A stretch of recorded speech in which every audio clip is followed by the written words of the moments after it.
بالحق بشيرا ونذيرا وداعيا إلى الله بإذنه وسراجا منيرا. أما بعد، أعوذ بالله من الشيطان الرجيم. بسم الله الرحمن الرحيم. خذ العفو وأمر بالعرف وأعرض عن الجاهلين.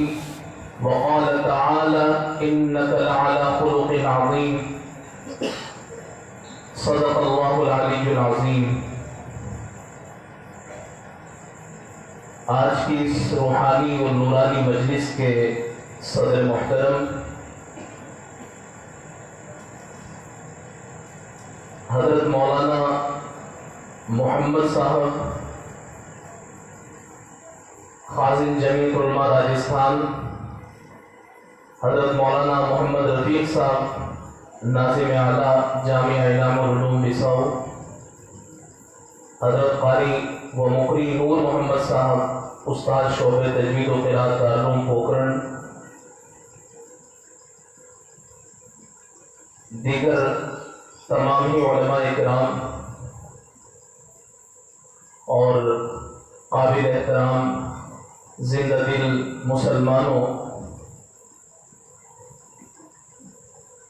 ماشاء اللہ اب سے پہلے بہت کامیاب پروگرام بچوں نے پیش کیا. ہم نے پروگرام کے آخری حصے کو سماعت کیا اور پروگرام کے کچھ حصوں کو سن کر کے ہی پورے پروگرام کا اندازہ لگ جاتا ہے. بہت اچھی طرح طلبہ اور اس ادارے کے بچے اپنا پروگرام پیش کر رہے تھے.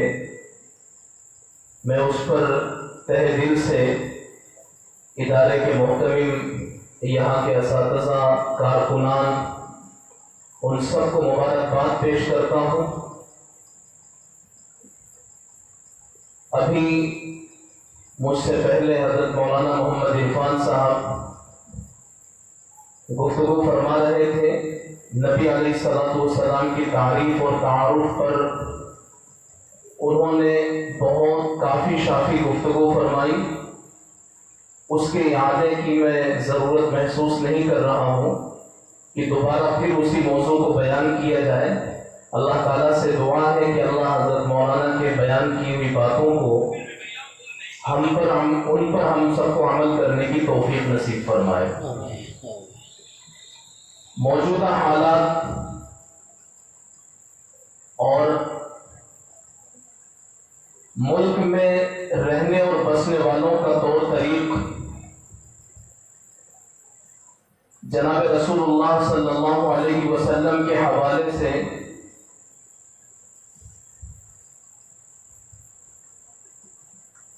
ایک منفی رخ اختیار کرتا چلا جا رہا ہے. اسی وجہ سے جمعیت العلماء کے ذمہ داروں نے یہ فیصلہ کیا کہ ماہ ربیع الاول میں نبی علیہ السلام کی سیرت کا، ان کی داستان کا تذکرہ کیا جائے اور امت کو اس سے روشناس کروانے کے لیے جگہ جگہ سیرت النبی کی مجالس قائم کی جائیں. چنانچہ صوبے میں روزانہ تھوڑے تھوڑے فاصلے پر کہیں نہ کہیں سیرت النبی کے پروگرام ہو رہے ہیں. جمعیت العلماء کی یہ پیش رفت ہے، کوشش ہے. اس پر ہمارے بزرگان جن کی یہ فکریں ہیں ہم سب کی طرف سے شکریہ کے مستحق ہیں. اسی طریقے سے اس ادارے کے محتمم، یہاں کی مقامی جمعیت العلماء جنہوں نے آج ہم سب کو یہ موقع فراہم کیا اور اس کے لیے انتظامات کیے کہ ہم نبی علیہ السلام کی سیرت، ان کی داستان زندگی، اس کا مذاکرہ کریں اور پھر اس کو اپنی سماجی اور معاشرتی اور گھریلو زندگی میں نافذ کرنے کی کوشش کریں. اس پر یہاں کی جمعیت اور اس ادارے کے ذمہ داران بھی ہم سب کی طرف سے شکریہ کے مستحق ہیں. جزاکم اللہ احسن الجزاء.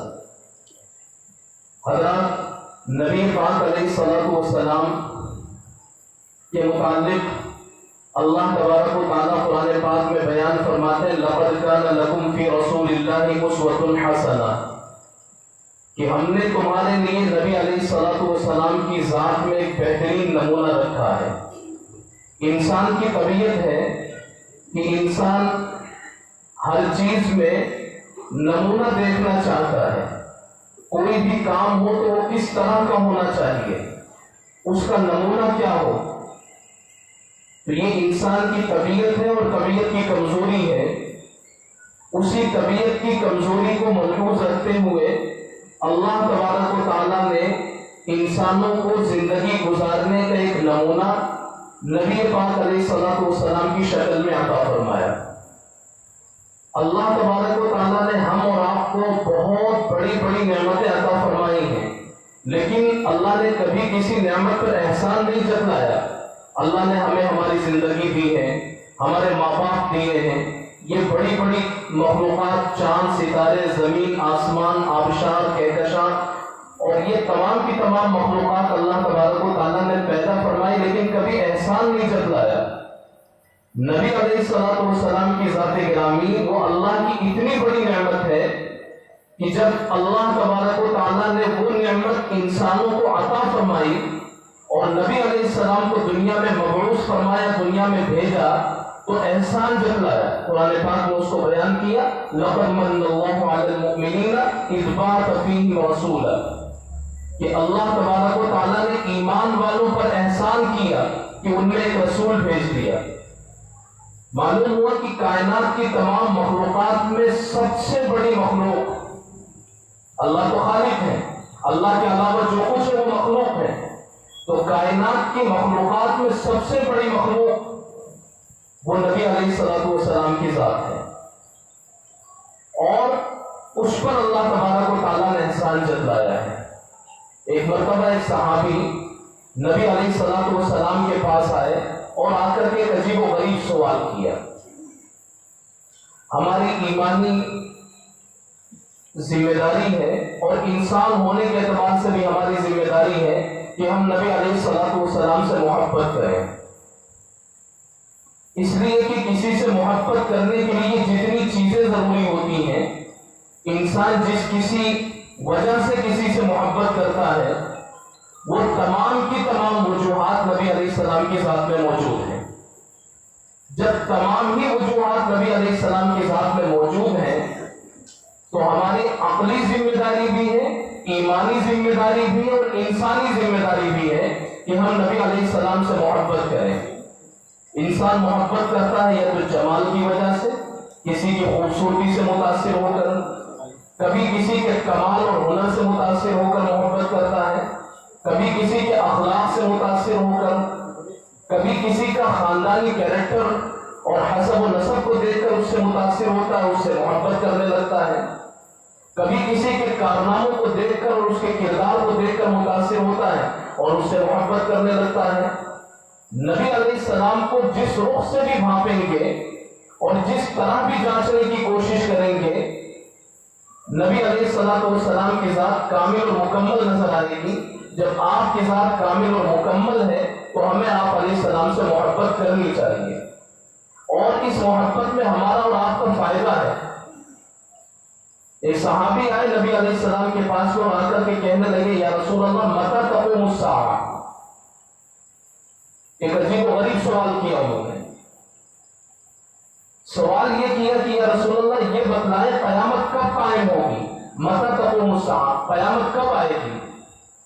آپ علیہ الصلوۃ والسلام بہت زیادہ محبوب، نرم دل، لوگوں پر شفقت کرنے والے، لوگوں کے ساتھ نرم رویہ اختیار کرنے والے، لیکن جب یہ سوال سنا تو آپ علیہ السلام کو بھی تھوڑا غصہ آ گیا. سوال کرنے والے نے یہ سوال کیا کہ یا رسول اللہ قیامت کب آئے گی، متی تقوم الساعہ. آپ علیہ السلام ہر بات کا جواب دے دیتے تھے، لیکن اس کا جواب دینے کے بجائے اس سوال کے جواب میں ایک سوال کر دیا. آپ علیہ السلام نے پوچھا، ما عادت لہا، تم نے قیامت کے لیے تیاری کیا کی ہے. قیامت کا سوال کر رہے ہو، قیامت کب آئے گی، تو قیامت کے لیے تیاری کیا کی ہے. تو وہ صحابی کہنے لگے، یا رسول اللہ ما عادت لہا، میں نے قیامت کے لیے کوئی تیاری نہیں کی، ولیکن احب اللہ ورسولہ، لیکن میں اللہ اور اس کے رسول سے دل سے محبت کرتا ہوں، بس میری یہی تیاری ہے. نبی علیہ السلام نے جو اس وقت میں جواب دیا وہ جواب میں خاص طور سے آپ کو سنانا چاہتا ہوں۔ نبی علیہ السلام نے جب وہ صحابی یہ کہتے کہ یا رسول اللہ میری تو تیاری یہ ہے کہ میں اللہ اور اس کے رسول سے محبت کرتا ہوں، آپ علیہ السلام نے فرمایا انت مع من احببت، تم جس سے محبت کر رہے ہو قیامت میں اسی کے ساتھ تمہارا حشر ہوگا، اسی کے ساتھ تم اٹھائے جاؤ گے۔ راوی صحابی یہ کہتے ہیں کہ جب سے میں مسلمان ہوا تھا اس سے زیادہ میں نے صحابہ کو کبھی خوش نہیں دیکھا، اور صحابہ کو میں نے دیکھا کہ صحابہ اچھل رہے تھے خوشی کی وجہ سے۔ یہ خوشی کس بات کی تھی؟ اس لیے کہ وہ اللہ اور اللہ کے رسول سے دل سے محبت کرتے تھے، اور نبی علیہ السلام نے اسی پر بشارت دے دی کہ جس سے محبت کرتے ہو اسی کے ساتھ رہو گے۔ اس لیے ہماری ایمانی بھی، عقلی بھی اور انسانی ذمہ داری بھی ہے کہ ہم نبی علیہ السلام سے محبت کریں۔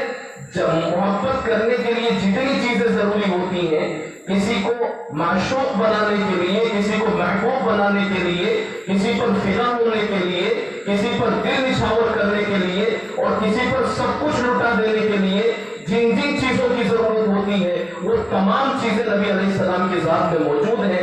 اس لیے ہمیں اور آپ کو نبی علیہ السلام سے دل سے محبت کرنی چاہیے، اور محبت کریں گے تو ملے گا کیا؟ ابھی یہ میں نے آپ کے سامنے ذکر کیا کہ جس سے محبت ہوگی حشر اسی کے ساتھ میں ہوگا۔ اب ہم اگر زبان سے یہ کہتے رہیں کہ ہمیں نبی علیہ السلام سے دل سے محبت ہے، ہمیں نبی علیہ السلام سے دل سے محبت ہے، تو زبان سے جو بات کہی جاتی ہے وہ ایک بات ہوتی ہے، اس بات کو قبول کرنے کے لیے دلیل کی ضرورت پیش آتی ہے۔ کسی کی بھی بات اس وقت قبول ہوتی ہے جب اس کی دلیل اس کے پاس میں ہوتی ہے۔ اگر ہم یہ کہیں کہ نبی علیہ السلام سے ہم محبت کرتے ہیں، اس کی دلیل یہ ہونی چاہیے کہ نبی علیہ السلام کی سیرت ہماری زندگی میں آ جائے، نبی علیہ السلام کے اخلاق ہماری زندگی میں آ جائیں، نبی علیہ السلام کی فکریں ہماری زندگی میں آ جائیں۔ یہ تو نبی علیہ السلام سے محبت کہلائے گی، اور اسی کا ہم سے مطالبہ کیا گیا ہے۔ نبی علیہ السلام سے محبت کرنا مختلف طریقوں سے سمجھ میں آئے گا کہ ہمیں نبی علیہ السلام سے محبت ہے یا نہیں۔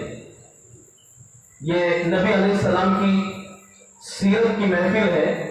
حضرت عائشہ رضی اللہ تعالیٰ عنہ سے پوچھا گیا کہ نبی پاک علیہ السلام کے اخلاق اور ان کی سیرت کیا ہے، تو عائشہ رضی اللہ تعالیٰ عنہ فرماتی کان خلقہ القرآن، ان کا مزاج، ان کے اخلاق، ان کی سیرت اگر دیکھنا ہو تو قرآن پاک کو دیکھ لو۔ قرآن پاک میں جو کچھ ہے وہ نبی علیہ السلام کی سیرت ہے۔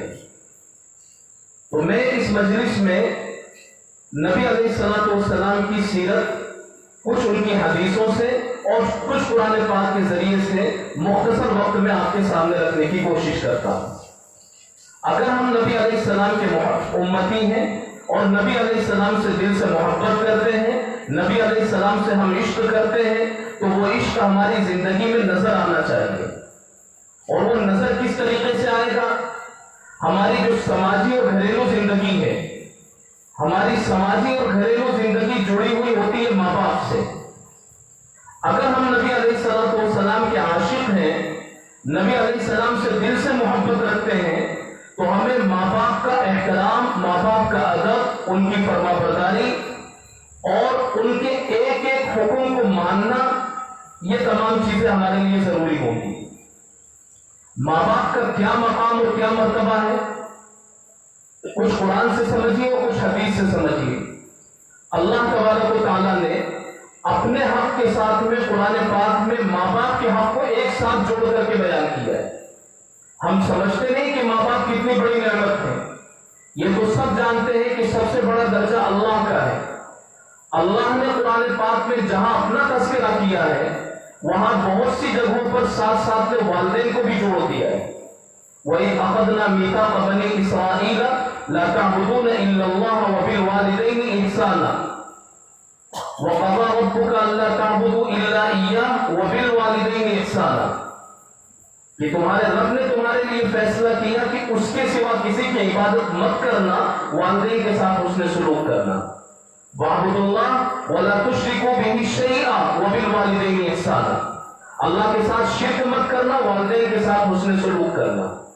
یہ والدین کا درجہ ہے کہ اللہ تعالیٰ نے اپنے حق کے ساتھ میں والدین کے درجوں کو اور والدین کے حق کو جوڑ کر کے بیان کیا ہے. نبی علیہ السلام کی سیرت کا سب سے بڑا فائدہ ہمیں اسی وقت نظر آئے گا جبکہ ہماری گھریلو زندگی میں نبی علیہ السلام کی سیرت نظر آئے، اور اس میں ماں باپ کا ادب اور احترام، ان کو سکون پہنچانا، ان کو راحت پہنچانا، ان کی خدمت کرنا، ان کے حکم پہ مر مٹنا، یہ ہماری ذمہ داری ہے. نبی علیہ السلام سے پوچھا گیا ما حق الوالدین، یا رسول اللہ والدین کا کیا حق ہے؟ آپ علیہ السلام نے فرمایا ہما جنتوں کا وناروں کا، وہی تیری جنت بھی ہے وہی تیری جہنم بھی ہے. ماں باپ اگر تو ان کی خدمت کر لے گا، ان کا دل جیت لے گا، وہ دنیا سے جائیں تو تجھ سے خوش ہو کر کے جائیں، دنیا میں رہے تو تجھے سوچ سوچ کر کے ان کے دل کو ٹھنڈک پہنچتی رہے. اگر تو اس طرح اپنے ماں باپ کے ساتھ زندگی گزارے گا، ہما جنتوں کا، وہ تیرے لیے جنت ہے، یعنی تجھے جنت میں پہنچا دیں گے. اور اگر تو نے خدا نخواستہ ماں باپ کے ساتھ زندگی اس کے علاوہ گزاری کہ ماں کے سامنے سخت لب و لہجے میں بات کرتا ہے، باپ کے سامنے سخت لب و لہجے سے بات کرتا ہے، باپ کی بات کو اگنور کر دیتا ہے، ماں کی بات کو نظر انداز کر دیتا ہے، دوستوں کی بات کو باپ کی بات پر ترجیح دیتا ہے، دوستوں کے تقاضے اور ان کی چاہتوں کو اور دوستوں کے ساتھ گھومنے پھرنے کو، دوستوں کے ساتھ وقت گزارنے کو ماں باپ کی خدمت سے زیادہ بہتر سمجھتا ہے، یا بیوی کی محبت کو ماں کی محبت سے زیادہ بہتر سمجھتا ہے، بیوی کی محبت کو ماں کی محبت پر غالب رکھتا ہے، اگر یہ تیرا کارنامہ ہے ہما ناروں کا، وہ تیرے لیے جہنم کا باعث ہے، یعنی ان کی اس نافرمانی کی وجہ سے اللہ کی وہ پھٹکار پڑے گی تجھ پر کہ تو سیدھا جہنم میں جائے گا. تو ماں باپ اگر کسی کے ہیں، بہت سے یہاں جوان بیٹھے ہوئے ہیں، بہت سے بڑی عمر کے لوگ بھی بیٹھے ہوئے ہیں، اس وقت امت کی پریشانی کے مختلف اسباب میں سے اور امت کی ناکامی کے مختلف اسباب میں سے ایک سبب یہ بھی ہے کہ بوڑھے ماں باپ گھر میں پریشان ہیں، مائیں روپٹوں میں اپنا سر اور اپنا چہرہ چھپا چھپا کر کے وہ رو رہی ہیں، اور باپ اپنی خودداری کو بچاتا ہے، دوسروں کے سامنے ہنستا ہے لیکن تنہائی میں اس کے آنسو گر رہے ہیں بچوں کے غلط رویوں کی وجہ سے. نبی علیہ السلام کی اس سیرت النبی کی محفل میں بیٹھنے کا حق ہم سے اسی وقت ادا ہوگا جب ہم آج یہ عہد کریں کہ اگر ہمارے ماں باپ ہم سے ناراض ہیں ہم ان کو منانے کی کوشش کریں گے. بہت سستا سودا ہے، ماں باپ سے زیادہ نرم دل کوئی نہیں ہوتا ہے. ماں باپ کے دل کو اللہ تبارک و تعالیٰ نے اتنا نرم بنایا ہے. باپ ہو سکتا ہے اپنی خودداری کو بچانے کے لیے دو چار سخت جملے کہیں، لیکن وہ بھی بچوں کے لیے بہت شفیق اور مہربان ہوتا ہے. اگر کسی کے ماں باپ کا دل دکھا ہو، کسی نے اپنے ماں باپ کا دل دکھایا ہو، آج نبی علیہ السلام کی سیرت اور سوانح سن کر کے جا رہے ہیں، جس طریقے سے بھی ماں باپ کو منا سکتے ہو ماں باپ کو منانے کی کوشش کیجیے. وہ مان جائیں گے، ان کے ہاتھ اٹھ جائیں گے، اللہ جنت دے دے گا. ان کے ہاتھ اٹھ جائیں گے، اللہ کاروبار کی برکتیں عطا فرما دے گا. ان کے ہاتھ اٹھ جائیں گے، اللہ دنیا بھی سخرو کر دے گا اور آخرت میں بھی کامیابی مل جائے گی. تو نبی علیہ السلام کی سیرت اور سوانح پر نظر ڈالیں تو آپ نے ماں باپ کی اہمیت اور ماں باپ کی شخصیت اور ماں باپ کی ذات پر لوگوں کو جتنی توجہ دلائی ہے، دوسرے مذاہب میں اس کا عشر عشیر بھی نہیں ہے، 10واں حصہ بھی نہیں ہے. اب جس طریقے سے ماں باپ کے حقوق ہوتے ہیں، نبی علیہ السلام کی اگر ہم سیرت دیکھیں تو بچوں کی بھی کچھ نہ کچھ حقوق ہوتے ہیں. بچوں کے حقوق کیا ہیں؟ اللہ تبارک و تعالیٰ نے اگر ماں باپ بنا دیا ہے، کوئی اللہ کے کرم سے باپ بن چکا ہے اور ہماری کوئی بہن اللہ کی مہربانی سے ماں بن گئی ہو تو یہ اللہ کی بہت بڑی نعمت ہوتی ہے. اگر کسی کو اولاد نہ مل پائے تو پھر ان کی بے قراری اور ان کی بے چینی دیکھو، عقیدوں تک کا سمجھوتا کرنے کے لیے تیار ہو جاتے ہیں. کہیں آستانوں پر، مزاروں پر، ان کے در ان کے در، ادھر ادھر جا کر کے عقیدوں تک کا سمجھوتا کرتے، غیرت و ضمیر کو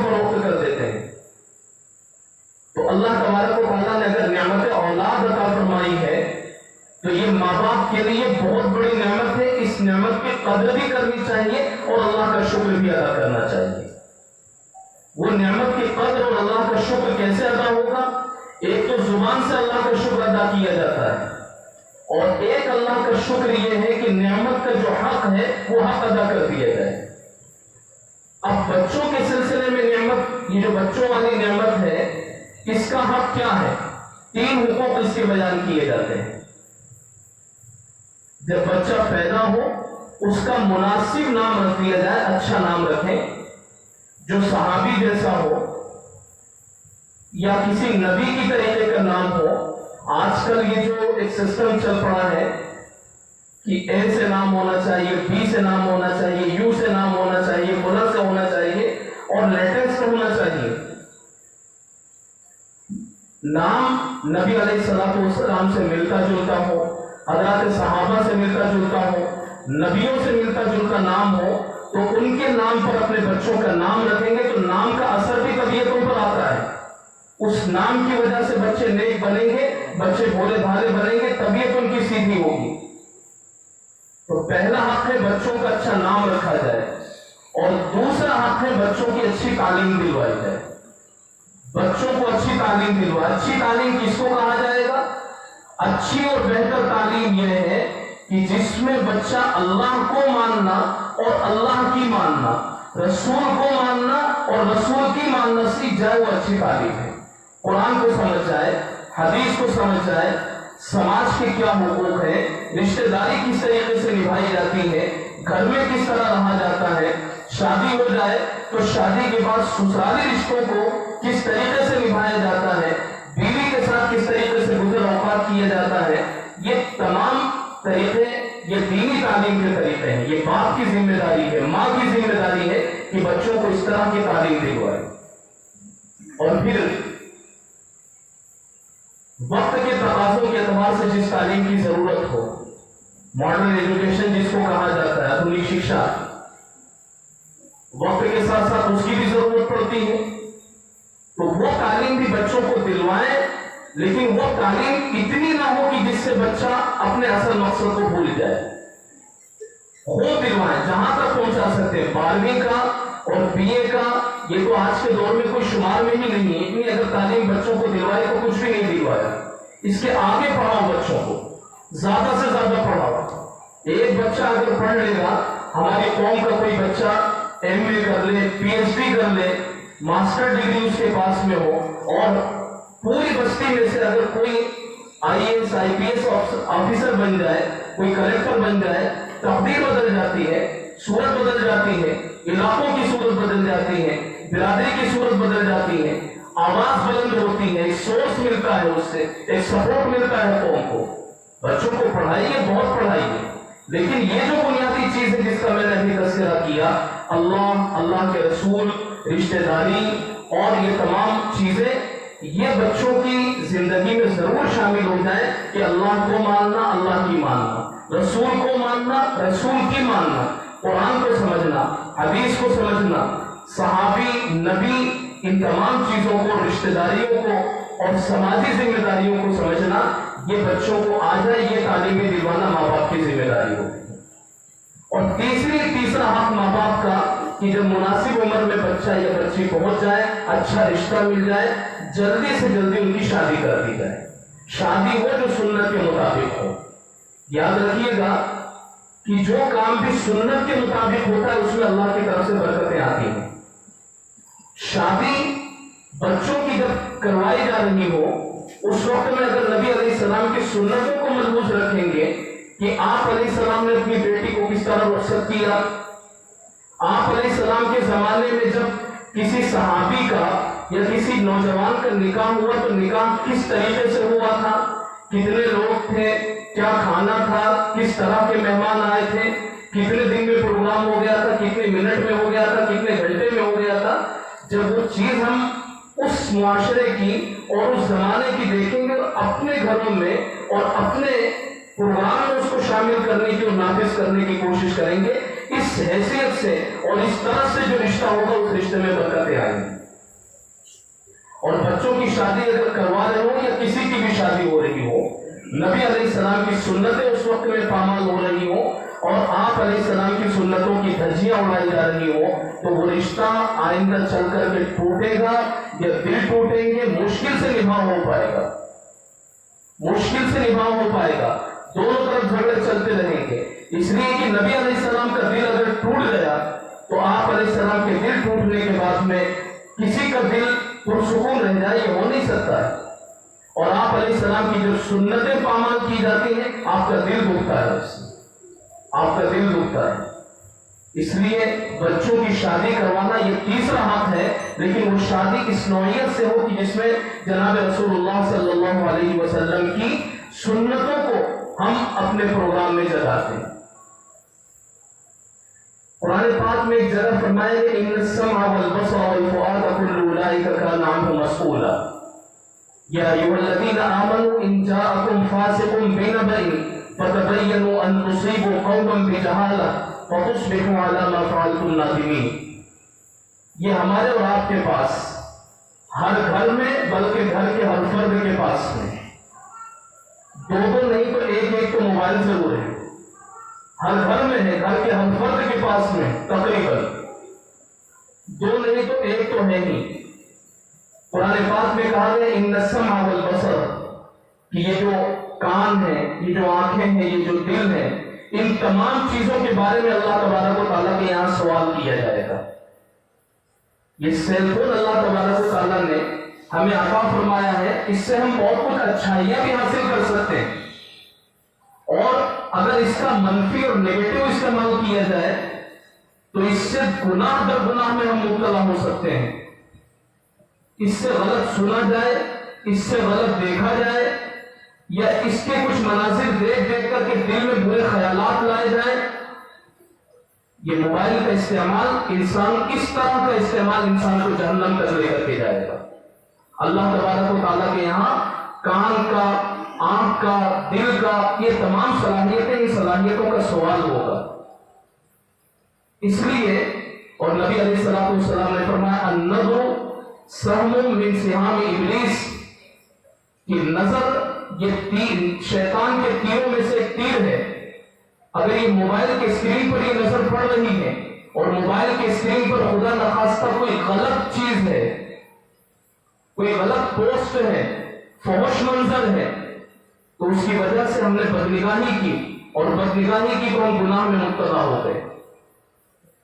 خیر، اس کے علاوہ جو آگے کی چیز ہے، یہ تو اپنی ذاتی برائیاں، اور اسی موبائل کی وجہ سے جو سماجی برائیاں پھیل رہی ہیں، قرآن پاک نے اس کو بیان کیا کہ اگر تمہارے پاس کوئی خبر آئے، جو بھی خبر تمہیں ملے، کسی کی بھی طرف سے ملے، ان کی طرف سے ملے، ان کی طرف سے ملے، ان کی طرف سے ملے، اپنے رشتہ داروں کی طرف سے ملے، گھر والوں کی طرف سے ملے، باہر ملے، اندر ملے، کہیں بھی کوئی خبر ملے، تو اس خبر کو دوسروں کو شیئر کرنے سے پہلے اس کی جانچ پڑتال کرو، فتبینوا، اس کی جانچ پڑتال کرو کہ جو بات میں نے سنی ہے اس کو آگے پہنچاؤ، یہ بات صحیح ہے یا غلط ہے۔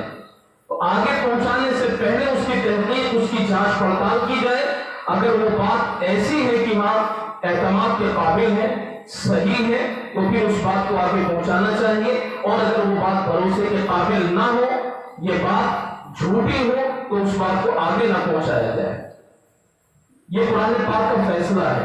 اب ہم موبائل کا استعمال کرتے ہیں، اس موبائل میں بہت سی حدیثیں آتی ہیں، بہت سی حدیثیں ہوتی ہیں جو موضوع ہوتی ہیں، کھڑی ہوئی حدیثیں، حدیث نہیں ہوتی وہ، لیکن لکھ دیا جاتا ہے کہ پیارے آقا صلی اللہ علیہ وسلم نے فرمایا۔ ہم نے تو بس نبی کا نام دیکھا، اس کو آگے شیئر کر دیا، تو یہ ایسا ہوگا کہ نبی کے نام، نبی کی طرف نسبت کر کے ہم نے جھوٹ پھیلایا۔ حضرت علی رضی اللہ تعالیٰ عنہ کی طرف بہت سی باتیں کہ مولا علی نے یہ فرمایا، اور پتہ نہیں انہوں نے فرمایا کہ نہیں فرمایا۔ جب تک تحقیق نہ ہو جائے اس وقت تک کسی صحابی کی یا پھر کسی نبی کی کوئی بات آگے نہ بڑھائی جائے، ورنہ کوئی اس کو صحیح سمجھ کر کے اس پر عمل کرے گا، اور عمل کرنے کی وجہ سے اگر وہ بات ثابت نہیں ہوگی، ہو سکتا ہے کہ وہ غلط، اس کا عمل غلط رخ پر چلا جائے۔ اسی طرح کوئی عام پوسٹ آتی ہے، برادری سے متعلق ہوتی ہے، گھریلو جھگڑوں اور خاندانوں سے متعلق ہوتی ہے، ہم فٹافٹ اس کو شیئر کرنا شروع کر دیتے ہیں۔ اس طرح بغیر تحقیق کے خبریں آگے فارورڈ کرنے سے، پوسٹ آگے فارورڈ کرنے سے لوگوں میں اور معاشرے کے اندر برائی پھیلتی ہے، اختلاف اور انتشار کا ماحول جنم لیتا ہے۔ اس لیے اس سے بچیں۔ یہ موبائل کا صحیح استعمال ہمیں جنت تک بھی لے جا سکتا ہے، اور اس کا اگر غلط استعمال کریں گے تو غلط استعمال کی وجہ سے دنیا میں سماجی بحران ہوگا، آخرت میں ہو سکتا ہے کہ ہمیں اللہ تبارک و تعالیٰ کے غضب اور غصے کا سامنا کرنا پڑے۔ اس لیے اس کا صحیح اور منفی استعمال ہے۔ نبی علیہ الصلوۃ والسلام کی اس محفل سیرت النبی میں ہم سب یہاں موجود ہیں، ایک جس کی اور زیادہ توجہ دینے کی ضرورت ہے۔ قرآن پاک نے جس کو بیان کیا قُلْ لِلْمُؤْمِنِينَ يَغُضُّوا مِنْ أَبْصَارِهِمْ، اپنی آنکھوں کی حفاظت یعنی پردہ۔ دیکھیں، جن سے پردہ کرنے کی ضرورت ہے ان سے پردہ مردوں کو بھی کرنا چاہیے، اور عورتوں کو جن سے پردہ کرنے کی ضرورت ہے عورتوں کو بھی ان سے پردہ کرنا چاہیے۔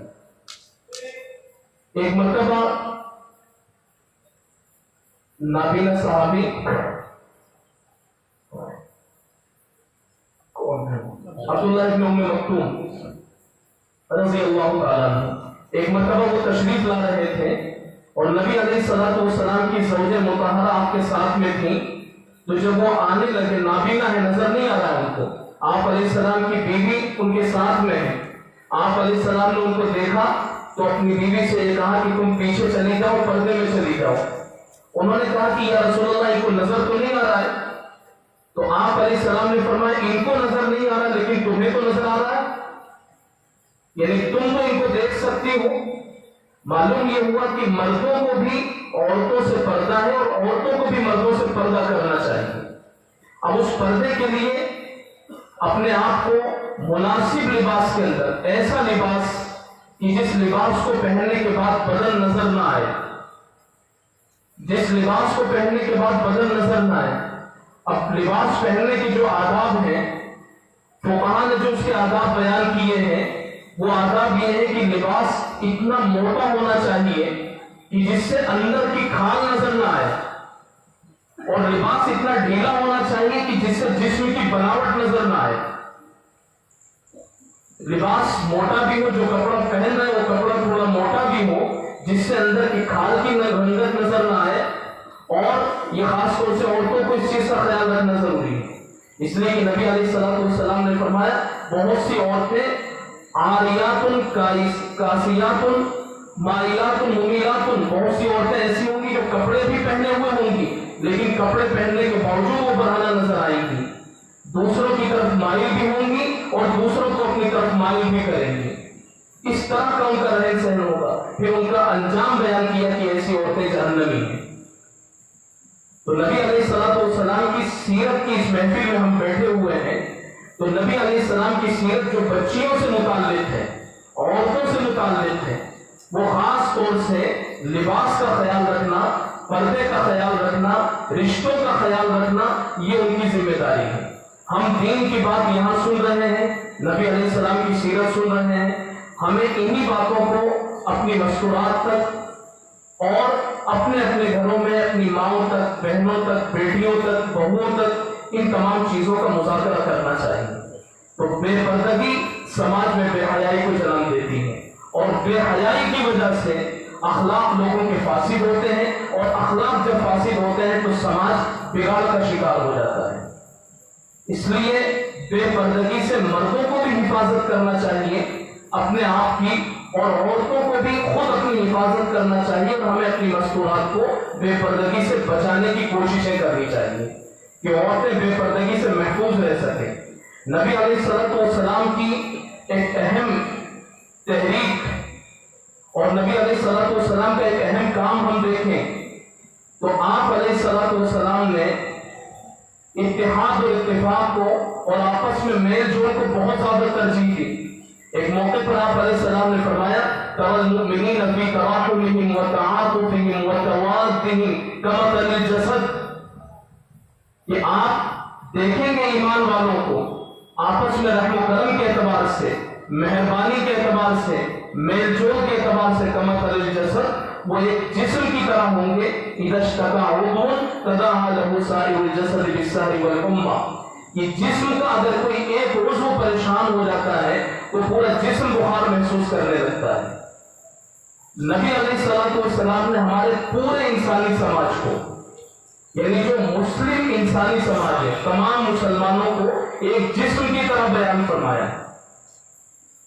ایک جسم یعنی کہ جیسے سر سے لے کر کے پیر تک انسان کا ایک جسم ہوتا ہے، اور خدا نخواستہ کسی وجہ سے اگر پیٹ میں تکلیف ہو جائے تو رات بھر انسان تڑپتا رہتا ہے، ہاتھ ادھر ادھر، پیر ادھر ادھر، آنکھوں سے آنسو، اور بس عجیب سی حالت ہوتی ہے. پوچھا جائے اس سے کہ کیا ہو رہا ہے، کہ پیٹ میں درد ہو رہا ہے. تو پیٹ میں درد ہو رہا ہے تو ہاتھ کیوں مل رہے ہیں، پیر کیوں مل رہے ہیں، آنکھوں سے آنسو کیوں آ رہے ہیں؟ معلوم ہوا کہ ان میں آپس میں اتنا جوڑ ہے، اور ان میں آپس میں اتنا اتحاد ہے، اور ان میں آپس میں اتنا میل جول ہے کہ ایک عضو کو تکلیف ہوئی تو پورا ڈھانچہ پریشان ہو گیا. نبی علیہ السلام نے اسی کا مطالبہ ہم سب سے کیا ہے کہ ہماری قوم میں، ہمارے سماج میں اتنا اتحاد اور اتفاق اور اتنا پیار اور اتنی محبتیں ہونی چاہیے کہ اگر کسی ایک کو خوشی مل جائے ہم سب خوش ہو جائیں کہ چلو ہمارا فلاں بھائی خوش ہے. اور اگر کسی ایک کو تکلیف پہنچ جائے تو ہم سب رنجیدہ اور کبیرہ خاطر ہو جائیں کہ ہمارا فلاں بھائی آج پریشان ہے، وہ کسی مصیبت میں، کسی الجھن میں گرفتار ہے. تو اس مضبوط اتحاد اور اتفاق کی ضرورت ہے، اور اگر یہ اتحاد اور اتفاق نہیں ہے اس کو پیدا کرنے کی کوشش کی جائے. جھوٹ بولنا بہت بڑا گناہ ہے، لیکن نبی علیہ الصلوۃ والسلام نے فرمایا کہ اگر کوئی شخص اتحاد اور اتفاق کے لیے، لوگوں میں میل جول قائم کرنے کے لیے اور صلح کروانے کے لیے جھوٹ بھی بولے گا تو اس کو جھوٹا نہیں کہا جائے گا. لیس الکذاب الذی یصلح بین الناس. وہ شخص جھوٹا نہیں ہے جو لوگوں کے درمیان اتحاد اور اتفاق، بھائی چارہ، پیار، محبت، اخوت، اختلاف کو دور کرنے، انتشار کو مٹانے، دو خاندانوں کو جوڑنے، دو برادریوں کو جوڑنے، دو شخصیتوں کو جوڑنے کا اگر کوئی کام کر رہا ہو اور اس کی وجہ سے اس کو جھوٹ بھی بولنا پڑ رہا ہو تو اس کو جھوٹا نہیں کہا جائے گا. معلوم ہوا یہ خاندان اور یہ خاندان والے آپس میں ناراض ہیں. ایک اللہ کا بندہ مسجد میں نماز پڑھنے کے لیے آیا، نماز پڑھنے کے بعد اس نے اللہ سے، اللہ کی بارگاہ میں ہی دعا کی کہ اللہ ہماری بستی میں دو خاندان آپس میں جھگڑ رہے ہیں، ان میں بہت اختلاف ہے، میں تیرا نام لے کر تیرے گھر سے نکل رہا ہوں، میری زبان میں تو تاثیر دینا، میں ان دونوں کو جوڑنے کی کوشش کروں گا. اب وہ جاتا ہے خاندان کے پاس میں اور اس خاندان والے سے یہ کہتا ہے کہ میری ان سے ملاقات ہوئی تھی اور وہ آپ کے بارے میں بہت اچھے جذبات پیش کر رہے تھے، آپ کو تھوڑی غلط فہمی ہو گئی ہے اور وہ آپ سے دل سے محبت رکھتے ہیں، ایسا نہیں ہے جیسا آپ سمجھ رہے ہیں. اور بہت دیر تک ہماری باتیں ہوتی رہی اور یہ ہوا اور وہ ہوا، اس کو مطمئن کیا. دوسری طرف پھر اس خاندان کے پاس میں آیا کہ میں ابھر گیا تھا، بات چیت ہوئی اور وہ آپ کے بارے میں بہت اچھے خیال، اچھے جذبات رکھتے ہیں، ان کو بھی احساس ہے کہ غلطی ہو گئی ہے، جو ہونا تھا وہ ہو گیا. اب ایسا کریں کہ آپ کا بھی دل نرم ہے، ان کی باتیں سن کر کے ان کا بھی دل نرم ہے، آپ لوگ میل جول کی کوئی شکل بنا دیں، تھوڑا قریب لانے کی کوشش کریں، پھر اور کوشش کریں، ایک بار نہ ہو، دو بار نہ ہو، 3 بار نہ ہو، 10 بار کوشش کریں. دو خاندانوں کو، دو برادریوں کو جوڑ دے، دو لڑے ہوئے لوگوں کو جوڑ دے. نبی علیہ السلام نے فرمایا کہ یہ جھوٹا نہیں ہے، بلکہ اس عمل کی وجہ سے کہ اس نے جوڑنے کا کام کیا، اللہ اس عمل کی وجہ سے اس کو اپنی ذات سے جوڑ رہے تھے. اور یہ وقت کی بہت بڑی ضرورت ہے. سماج کے اور برادری کے بڑے لوگ، خاندان کے بڑے لوگ آگے آئیں اور اتحاد و اتفاق کی عملی شکلیں اور صورتیں پیدا کریں. یہ وقت کی بہت بڑی ضرورت ہے، اس وقت کی اپیل ہے یہ. اور نبی علیہ الصلوۃ والسلام نے ایک موقع پر تو یہ بھی فرمایا لا يحل لمسلم ان يشير الى اخيه بنظرة تؤذيه. کسی مومن کے لیے یہ بھی جائز نہیں ہے کہ وہ کسی دوسرے مومن بھائی کو آنکھ کے اشاروں سے تکلیف پہنچائے. لا يحل لمسلم ان يهجر اخاه فوق 3. کسی مومن کے لیے جائز نہیں ہے کہ وہ اپنے دوسرے مومن بھائی سے 3 دن تک، 3 دن سے زیادہ تک بات چیت بند رکھے. 3 دن سے زیادہ تک بات چیت بند رکھنا حرام ہے، ناجائز ہے، اور اس کا وبال کیا پڑتا ہے، اس کی پھٹکار اللہ تبارک و تعالیٰ کی طرف سے کیا آتی ہے۔ نبی علیہ السلام کی یہ سیرت کی محفل ہے، آپ علیہ السلام نے فرمایا کہ پیر اور جمعرات ہفتے میں 2 مرتبہ امت کے اعمال اللہ تبارک و تعالیٰ کے سامنے پیش کیے جاتے ہیں۔ ایک حدیث میں یہ کہ نبی علیہ السلام کی بارگاہ میں پیش کیے جاتے ہیں، آپ کو بتایا جاتا ہے کہ آپ کی امت کی کارگزاریاں یہ چل رہی ہیں، امت کے حالات یہ ہیں۔ نبی علیہ السلام کے سامنے اگر اچھے حالات آتے ہیں آپ کا دل ٹھنڈا ہوتا ہے، امت کی طرف سے اگر برے احوال پہنچتے ہیں آپ کو تکلیف بھی ہوتی ہے۔ لیکن 2 لڑنے اور جھگڑنے والے لوگ جن کا آپس میں اختلاف ہو، بات چیت بند ہو، تو اللہ کے یہاں اعمال پیش ہوتے ہیں، ان کے بارے میں یہ کہہ دیا جاتا ہے ان کا معاملہ ایک طرف رکھ دو، ان کا، حالانکہ وہ نماز پڑھنے والے ہیں، خوب وقت بھی لگ رہا ہے دعوت و تبلیغ میں، ان کا دینی تحریکوں میں حصہ لیتے ہیں، سوشل سماجی خدمات وہ کر رہے ہیں، ان کے سوشل خدمات کے گروپ بنے ہوئے ہیں، لیکن کسی سے اختلاف ہے۔ اللہ کہتے ہیں ان تمام عبادتوں کے باوجود ان کے اعمال کو ایک طرف رکھ دو، جب تک یہ آپس میں ملیں گے نہیں، ہمیں ان کے اعمال کی ضرورت نہیں ہے۔ تو 3 دن سے زیادہ آپس میں بات چیت بند رکھنا، اختلافات کو بڑھاوا دینا، یہ نبی علیہ السلام کو بھی ناراض کرنے والی چیز اور اللہ کو بھی ناراض کرنے والی چیز ہے۔ اور خدا نخواستہ یہی ہوا کہ ہمارا کسی سے اختلاف ہو گیا اور بات نہیں بن پائی، صلح نہیں ہو پائی اور ہم دنیا سے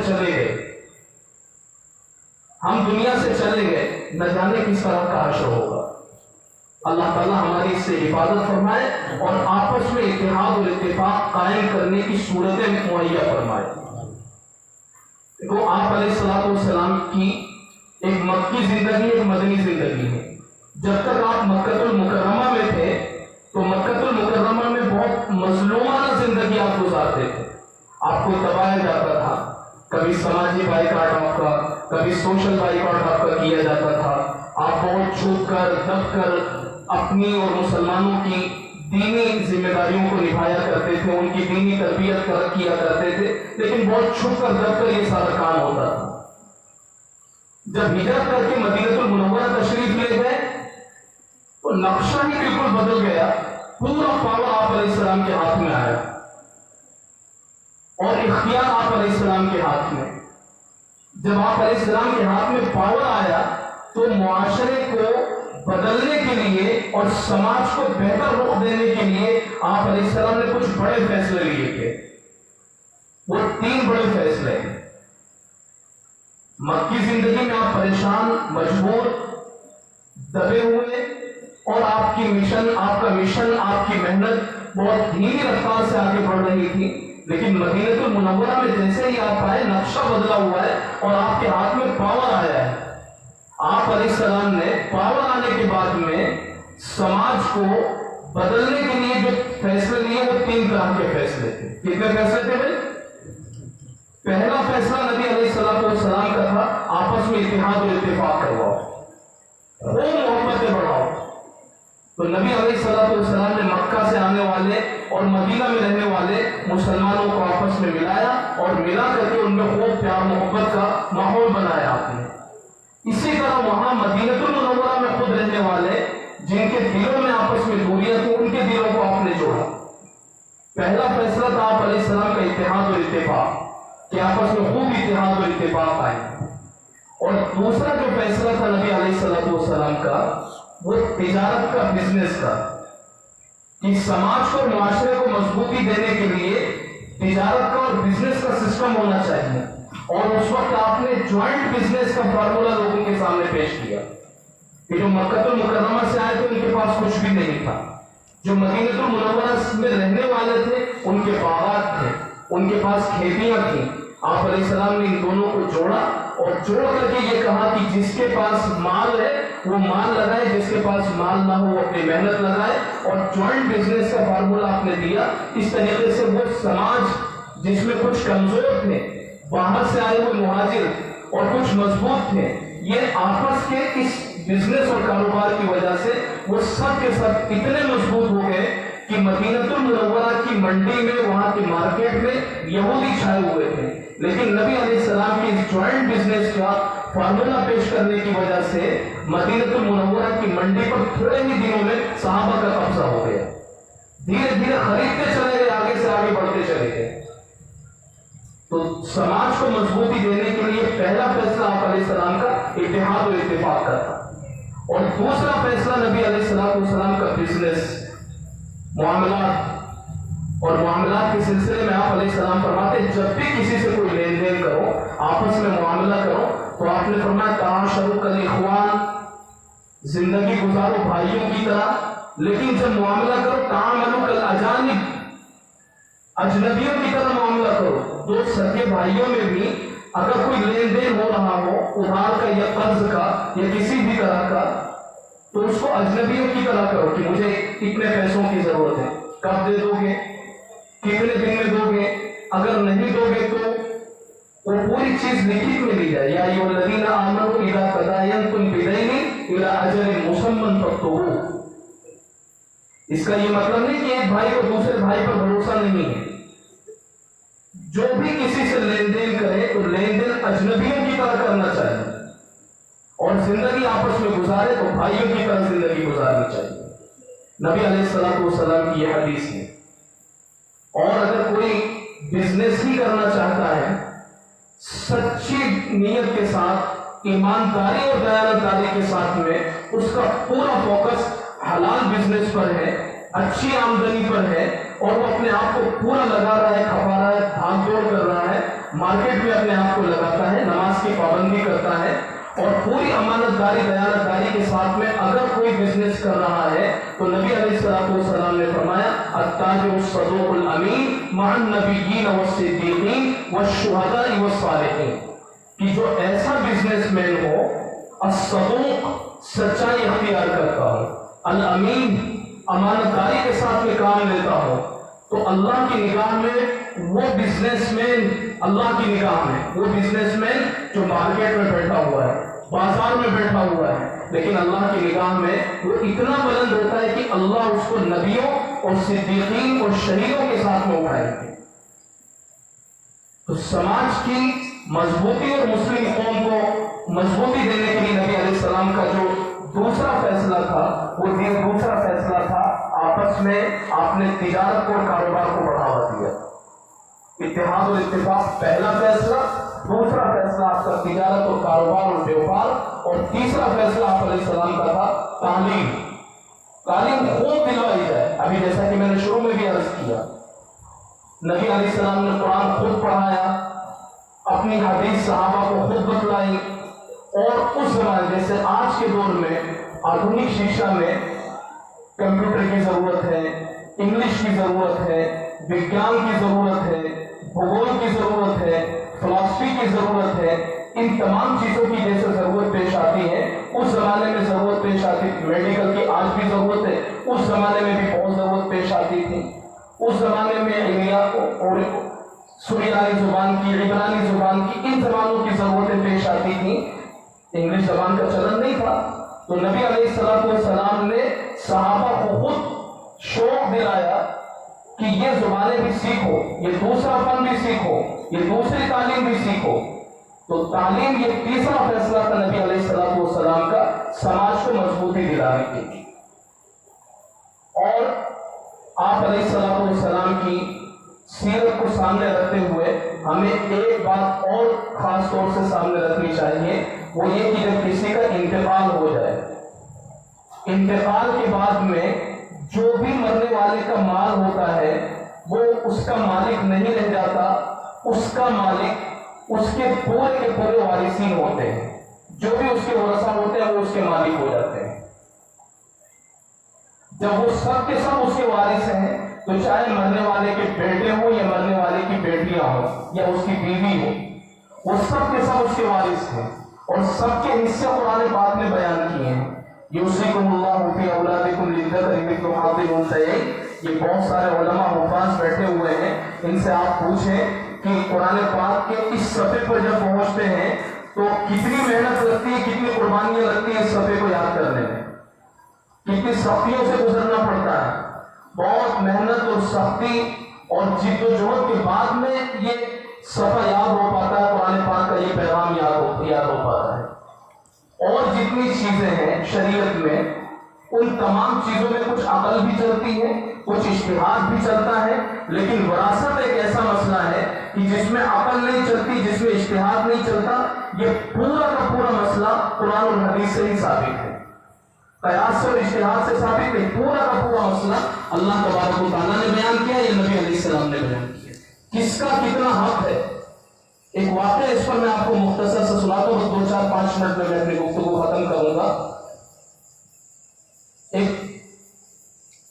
بہت بڑے بزرگ ہیں جن کا نام ہے حمدون قصار، وہ اپنے ایک دوست کی عیادت کرنے کے لیے گئے، ان کا دوست بیمار تھا، عیادت کرنے کے لیے گئے، تو وہ عیادت کرنے کے لیے گئے تھے تو اس بیمار دوست کا اسی دوران انتقال بھی ہو گیا، پاس بیٹھے ہوئے تھے، انتقال ہو گیا۔ جیسے ہی اس کا انتقال ہوا تو وہ حمدون قصار جو بزرگ آئے ہوئے تھے عیادت کرنے کے لیے اپنے حبیب اور اپنے دوست کی، انہوں نے آس پاس بیٹھے ہوئے لوگوں سے یہ کہا کہ جلدی سے اس چراغ کو بجھا دو جو چراغ یہاں چل رہا ہے۔ اب کیا ہوگا؟ کچھ پیسے اپنے جیب سے کچھ درہم نکال کر کے اور اپنے خادم کو دیے کہ بازار سے تیل لے کر کے آؤ۔ وہ تیل لے کر کے آیا تو چراغ میں وہ تیل ڈالا گیا، اس کے بعد چراغ جلایا گیا، اور پھر انہوں نے بتلایا کہ یہ جو چراغ جل رہا تھا یہ چراغ اسی کے پیسوں سے جل رہا تھا جو شخص مر گیا ہے، اور جب مر گیا ہے تو اب یہ اس پیسوں کا مالک نہیں ہے، اس کے پیسوں کا اور اس کی ایک ایک چیز کا مالک، اس کے ایک ایک چیز کے مالک اس کے وارثین ہیں، جو وارثین ہیں، اور وارثوں کی ابھی تک اجازت ہوئی نہیں تھی، اس لیے ہم نے اس تیل کو جلایا نہیں۔ آپ سمجھ رہے ہوں گے اس سے کہ مرنے کسی بھی شخص کے انتقال کے بعد اس کی ملکیت ختم ہو جاتی ہے، اور وہ پورا کا پورا مال وہ وارثوں کے برابر سرابر تقسیم کرنا ہوتا ہے، جس کا جو حصہ ہے، بیٹوں کو بھی حصہ دیا جائے، بیٹیوں کو بھی حصہ دیا جائے، ماں موجود ہے اس کو بھی حصہ دیا جائے، جس کا بھی ہو۔ تو ہر گھر کی پوزیشن الگ ہوتی ہے، کس کا انتقال ہوا ہے، پورا اس کے پاس میں کتنی جائیداد ہے، بینک بیلنس کتنا ہے، زمین اس کے پاس میں کتنی ہے، پلاٹ کتنے ہیں، دکانیں کتنی ہیں، قرضہ کس کو کتنا دے رکھا ہے، کل اس کی ملکیت کی کتنی چیزیں ہوں گی اور کس مقدار میں ہوں گی، ان تمام چیزوں کو ایک طرف رکھ کر کے، اور دوسری طرف حصے دار کون کون ہیں اور کس کو کتنا حصہ ملے گا، بیٹے کو کتنا ملے گا، بیٹی کو کتنا ملے گا، ماں موجود ہے تو اس کو کتنا ملے گا، اس صورت میں بھائی کو ملے گا یا نہیں ملے گا، یا بیوی کا انتقال ہوا ہے تو شوہر کو کتنا ملے گا اس کے مال میں سے، وہ فقہاء اور مفتیان کرام ہمیں حل کر کے بتائیں گے اس مسئلے کو۔ لیکن یہ وراثت کا مسئلہ، اور اس میں ایک بات یاد رکھیے، خدا نخواستہ اگر ایسا ہو گیا کہ کسی کے مرنے کے بعد میں اس کا جو مال ہے وہ مال اس کے بیٹوں نے آپس میں ہی تقسیم کر لیا اور اپنی بہنوں کو حصہ نہیں دیا، تو یہ جتنا بھی کھائیں گے حرام کھائیں گے، یہ خود بھی حرام کھائیں گے، ان کی نسلیں بھی حرام کھائیں گے، اس لیے کہ اس میں شریعت نے بہنوں کا اور بیٹیوں کا حصہ رکھا تھا، اور اگر بہنوں اور بیٹیوں کو حصہ نہیں دیا گیا تو یہ حصہ نہ دینے کی وجہ سے جو کچھ بھی بھائیوں نے یا بیٹوں نے آپس میں تقسیم کیا ہے وہ حرام ہوا ہے، یہ خود بھی حرام کھائیں گے، نسلیں بھی آگے حرام کھائیں گے۔ اور جہیز اگر بچی کو دیا جاتا ہے، بہت سے علاقوں میں ماہرہ بچی کو دیا جاتا ہے، کچھ علاقوں میں تلک بچیوں کو دیا جاتا ہے، تو یہ تلک ہو یا ماہرہ ہو یا جہیز ہو، یہ وراثت کا بدل نہیں بنے گا، میراث الگ چیز ہے، یہ ایک الگ چیز ہے، اس کے دینے کی شریعت نے کوئی ترغیب نہیں دلائی ہے کہ جہیز دیا جائے، تلک دیا جائے، ماہرہ دیا جائے، یہ علاقوں کے اعتبار سے الگ الگ چیزیں ہیں، اس کی شریعت نے کوئی ترغیب بلکہ اس کو ناپسند کیا ہے، اور وراثت کے سلسلے میں شریعت نے آخری حد تک کا زور لگا دیا ہے کہ وراثت میں جس کا جو حصہ ہو وہ حصہ ضرور ملنا چاہیے۔ تو نبی علیہ السلام کی سیرت کی اس محفل میں وراثت کے اس مسئلے کو خوب ذہن میں رکھیں۔ آپ علیہ السلام نے فرمایا من قطع مال وارثہ قطع اللہ ارثہ من الجنہ، کہ جو شخص اپنے وارث کے مال کو ہڑپنے کی کوشش کرے اللہ تبارک و تعالیٰ اس کو جنت کے حصے سے محروم کر دیں گے۔ یہ اللہ تبارک و تعالیٰ کی طرف سے بہت سخت فیصلہ ہوگا، اس لیے ہمیں وراثت کو، میراث کو برابر برابر آپس میں صحیح تقسیم کرنا چاہیے۔ اور ایک بات نبی علیہ السلام کی جو بہت نمایاں تھی، وہ درگزر کرنا، معاف کرنا۔ کسی سے کوئی غلطی ہو جائے آپ معاف کر دیا کرتے تھے، اور آپ اس کو بھی ناپسند کرتے تھے کہ کوئی معافی مانگے اور اس کو معاف نہ کیا جائے۔ اگر کوئی معافی مانگ رہا ہے، غلطی کا احساس اس کو ہو گیا تو اس کو معاف کر دیا جائے۔ اگر وہ معاف نہیں کرتا، حدیث پاک میں اس کو ٹال مٹول کرنے والا کہا گیا ہے کہ وہ ٹال مٹول کرنے والا شخص ہے۔ اور اگر غلطی ہو جائے، ہم خود کسی سے آگے بڑھ کر کے معافی مانگیں، قرآن پاک میں کہا گیا فاعف عنہم واستغفر لہم، امت سے غلطی ہو گئی، آپ ان کو معاف کر دیجیے حضور، واستغفر لہم، اور ان کی یہ دعا بھی فرمائی۔ تو نبی علیہ السلام کو بھی معاف کرنے کا حکم دیا گیا تھا اللہ تبارک و تعالیٰ کی طرف سے، تو وہ حکم ہمارے لیے بھی ہے، اور نبی علیہ السلام نے بھی ہم کو حکم فرمایا ہے، لہذا آپس میں عفو و درگزر، معافی اور تلافی کے ساتھ میں ہمیں اپنی زندگی گزارنی چاہیے۔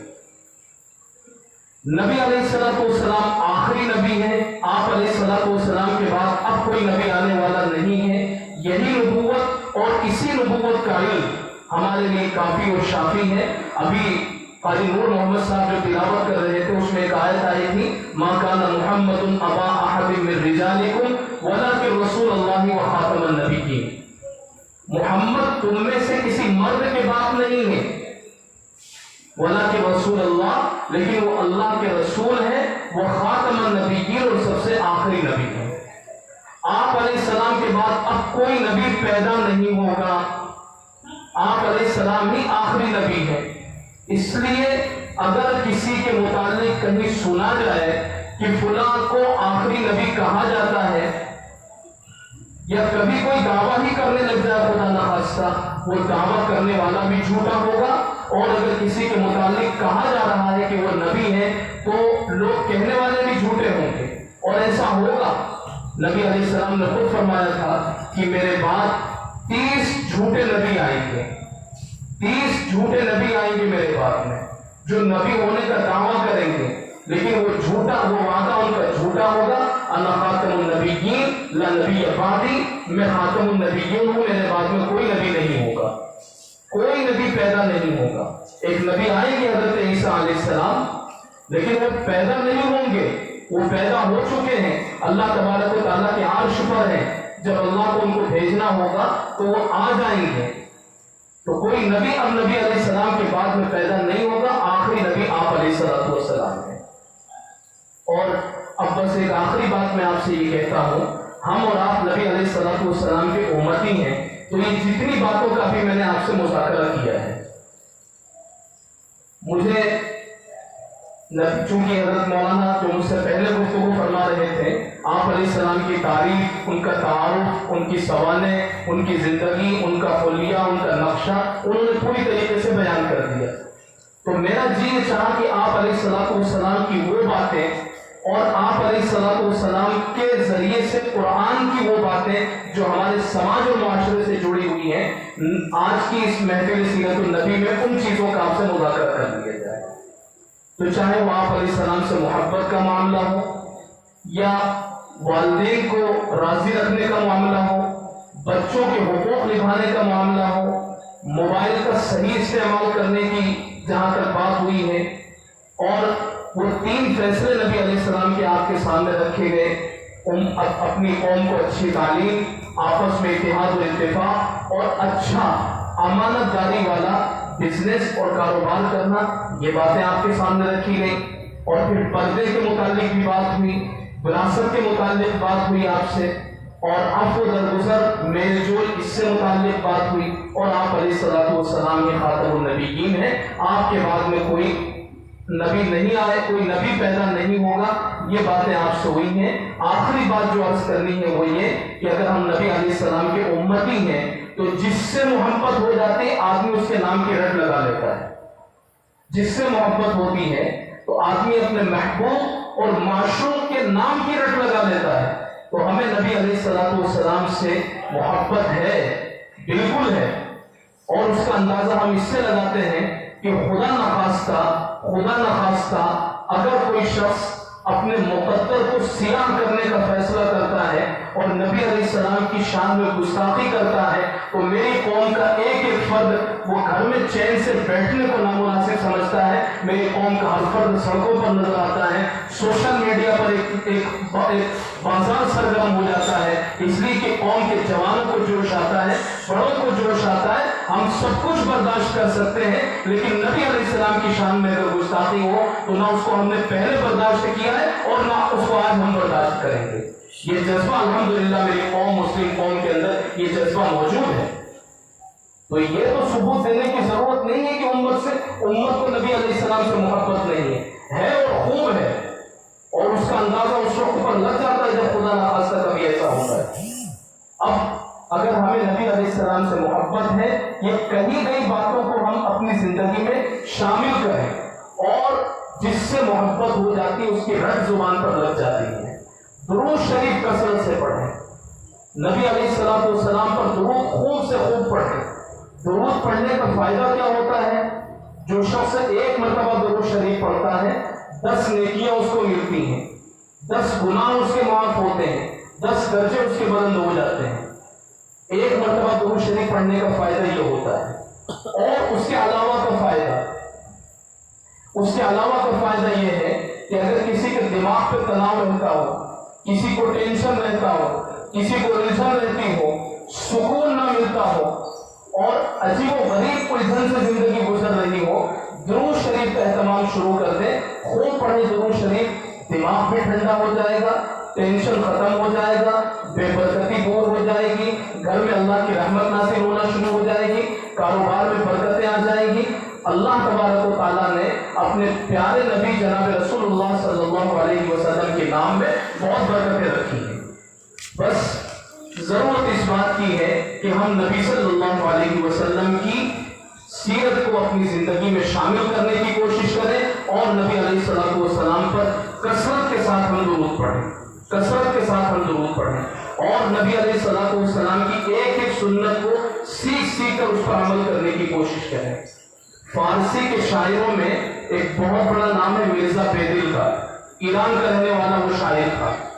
مرزا بیدل ایران کا رہنے والا شاعر, اور اس کا جو دیوان اور اس کی جو غزلیں, اس کی جو نظمیں اور اس کا جو کلام تھا, وہ کلام اس کا ایسا اور اس کی نظمیں ایسی ہوتی تھی کہ جو بھی اس کو پڑھتا تھا اس کی آنکھ سے آنسو جاری ہو جاتے تھے. ایسا سوز والا اس کا کلام تھا, دل پر اٹیک کرنے والا اور دل پر اثر کرنے والا. ایک صاحب مرزا بیدل کے کلام کو پڑھا کرتے تھے. کلام پڑھتے پڑھتے محبت ہو گئی کہ یہ جو شاعر ہے جس کا یہ کلام ہے مجھے اس سے ملاقات کرنی چاہیے. وہ صاحب اس شاعر سے ملاقات کرنے کے لیے پہنچ گئے. جب جا کر کے دیکھا تو اس وقت میں وہی شاعر جس کی نظمیں پڑھ کر اور جس کا کلام پڑھ کر کے آنسو آ جاتے تھے اور دل دہل جاتا تھا, دل نرم ہو جاتا تھا, اس شاعر کو جب پہلی نظر میں دیکھا جا رہا ہے تو وہ ایک حجام اور نائی کے پاس میں بیٹھا ہوا ہے اور وہ اپنی داڑھی چھلوا رہا ہے. اس آنے والے شخص نے یہ منظر دیکھا داڑھی چھلوانے والا, تو یہ کہا کہ آقا ریشمی تراشی, کہ آقا تم داڑھی چھلوا رہے ہو. تو شاعر یہ کہتا ہے ریشمی تراشم ولیکن دلے کسے نمی خراشم. ہاں میں اپنی داڑھی کٹوا رہا ہوں, کسی کا دل تو نہیں دکھا رہا ہوں, کسی کے دل پر تو خراش نہیں لگا رہا ہوں. تو ان صاحب نے آنے والوں نے کہا بلے دل رسول اللہ بھی خراشی, کیوں نہیں, تو اللہ کے رسول کے دل کو چوٹ پہنچا رہا ہے. مرزا بیدل پڑھا لکھا انسان اور جس کا کلام اس طریقے کا ہوتا تھا, لیکن زندگی میں تھوڑی سی غفلت تھی. جب یہ جملہ کان میں پڑھا, یہ جملہ اس کے کان میں گیا کہ ایسا نہیں کہ تو کسی کا دل نہیں دکھا رہا ہے, اللہ کے رسول کا تو دل دکھا رہا ہے. ان کی سنت کا مذاق اڑا کر کے تو وہ پڑھا لکھا انسان زمین پر گر گیا, بے ہوش ہو گیا. اور تھوڑی دیر کے بعد جب ہوش آیا تو اسی شاعر نے اس آنے والے مہمان کو دیکھ کر کے ایک شعر پڑھا جزاک اللہ اے ساتھی کہ چشمم باز کر دی مرا باجا نے جہاں امراض کر دی. اے ساتھی اللہ تجھے جزائے خیر دے کہ تو نے میری آنکھ کھول دی, مرا باجا نے جہاں امراض کر دی اور مجھے اپنے جانے جہاں یعنی اپنے محبوب سے ملوانے کی کوششیں تو نے کر دی اور اس کی راہ فراہم کر دی. اللہ تجھے بہترین بدلہ عطا فرمائے. تو ہم نبی علیہ السلام والسلام کی اگر کسی سنت کو چھوڑتے ہیں تو اس سنت کو چھوڑنے کو ہلکا یا معمولی نہ سمجھیں. اس سنت کو چھوڑنے کی وجہ سے, سنت کو پامال کرنے کی وجہ سے ہم نبی علیہ السلام کا دل دکھا رہے ہوتے ہیں. اور اب جو ماحول چل رہا ہے اس میں نبی علیہ السلام کی سنتیں تیزی کے ساتھ میں چھوٹ رہی ہیں, ہم سے رعایت نہیں ہو پاتی. اور ایسے زمانے کے لیے آپ علیہ السلام نے فرمایا تھا من تمسک بسنتی عند فساد امتی فلہ اجر شہید وفی روایت فلہ اجر 100 شہید. کہ جس نے کسی ایسے زمانے میں جبکہ میری سنتیں چھوڑی جا رہی ہوں اگر میری سنت پر عمل کرنے کے لیے مضبوط ارادہ کر لیا اور میری سنت پر عمل شروع کر دیا, اس کو شہید کے برابر ثواب دیا جائے گا. اللہ ہم سب کو سنتوں بھری ایمانی نورانی زندگی نصیب فرمائے. ہم آخر میں ایک مرتبہ پھر یہاں کی جمعیت علماء کا, صدر محترم کا اور ادارے کا, ذمہ داران کا, مسئولین کا شکریہ ادا کرتے ہیں کہ انہوں نے ایک ایسی محفل منعقد فرمائی کہ جس میں نبی علیہ السلام کی سیرت اور ان کے حالات زندگی سے متعلق آپس میں مذاکرہ ہوا. اللہ تبارک و تعالی ہم سب کو خوب سے خوب عمل کرنے کی توفیق نصیب فرمائے. کوئی بات اگر اس میں غلط ہوئی ہو, قرآن کی تشریح کوئی غلط ہوئی ہو, نبی علیہ السلام کی طرف کوئی غلط بات منسوخ ہو کر کے غلط طریقے سے آپ تک پہنچی ہو یا میں نے پہنچائی ہو, اللہ ان تمام باتوں کی اصلاح فرما کر صحیح باتیں ہمارے ذہنوں میں پیوست فرما دے. اللہ سے یہی دعا ہے. اللہ تبارک و تعالی ہمارے اس مل بیٹھنے کو قبول فرمائے. وآخر دعوانا الحمدللہ. Thanks for watching. Don't forget to like, comment, share and subscribe to Al Wahid channel.